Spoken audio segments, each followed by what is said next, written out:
কোচবিহার ভারত ভুক্তি চুক্তি অনুসারে কোচবিহার রাজ্যের পূর্ণ রূপায়ণের দাবি সহ একাধিক দাবিতে তুফানগঞ্জের জোড়াইয়ে রেল রোকো আন্দোলনে সামিল হল জিসিপি এর কর্মী সমর্থকরা। দি গ্রেটার কোচবিহার পিপলস অ্যাসোসিয়েশনের কর্মধার বংশীবদন বর্মনের নেতৃত্বে কয়েক হাজার দলীয় কর্মী এই রেল রোকো আন্দোলনে অংশগ্রহণ করে। এই বিষয়ে বংশীবদন বর্মন জানিয়েছেন, 1949-এর মার্জার এগ্রিমেন্ট অনুসারে কোচবিহার গ শ্রেণীর রাজ্য হিসেবে স্বীকৃতি পাওয়ার কথা, অথচ তা আজ পর্যন্ত ফলস্বরূপ হল না।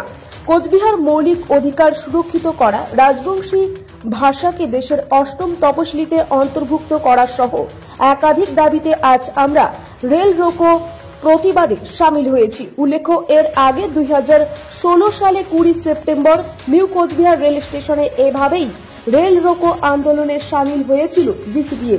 যেহেতু উত্তর পূর্ব ভারতের সাথে যোগাযোগ স্থাপনের জন্য কোচবিহার ভারত ভুক্তি চুক্তি, তাই এই চুক্তি কার্যকর করার জন্য আন্দোলন জারি থাকবে বলে জানিয়েছেন বংশীবদন বর্মন। ভারত ভুক্তি চুক্তির পূর্ণ রূপায়ণের দাবিতে আজকে রেল অবরোধ।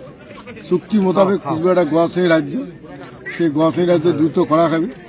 চুক্তি মোতাবেক কুচবিহার মানুষের যে সাংবিধানিক অধিকার, অনেকগুলো অন্ন, বস্ত্র, শিক্ষা, স্বাস্থ্য, বাসস্থান, কুচবিহারের মানুষের যে কোনো সমস্যার সমাধান করার প্রতিশ্রুতি দেওয়া আছে চুক্তি মোতাবেক, সেটা নষ্ট করে করা হবে।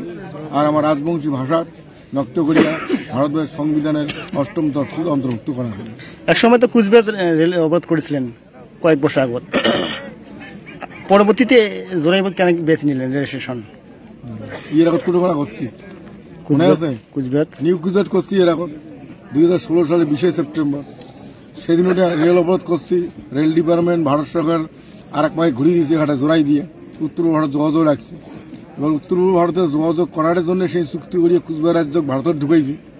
অথচ কুচবিহার মানে ঢুকার পরে ভারত যখন অখণ্ডতা হয় তখন চুক্তির কথা ভুলে গেলে ভারত সরকার তোমার উত্তর পূর্ব ভারত যোগাযোগ ঠিকছে চলছে।